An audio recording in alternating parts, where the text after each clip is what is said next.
ও দাদা বলছি যে ওই ভিডিওটা তো করলাম, তো এখন কি গাড়িটা ওঠাবা? ঠিক আছে, আচ্ছা ছাড়েন ছন না রে বিয়া।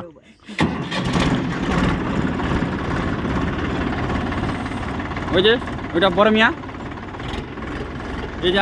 এইটা আছে মেন, এইটা আছে মেন পাইলট, চৌধুরী পাড়ার টপ পাইলট। এই যে চালু স্টার্ট। তো গাড়িটা খুবই গতি থেকে আছে গাড়িটা। এই যে দেখো এই মাথাটা ওড়াচ্ছে। তো এখনো গাড়িটার মেন প্রেসার দেয় নাই, এই যে প্রেসার দিচ্ছে গাড়িটা। তো দেখো গাড়িটা ওঠাই দিল। তার জন্য তো বলি গ্রামের ড্রাইভার বাঘের ড্রাইভার বইছে। তো দাদা বলছি তো গাড়িটা তো ওঠাই দিলা? আমি ভাবতে পারিনি। ও আচ্ছা, ঠিক আছে, ভালো থেকো।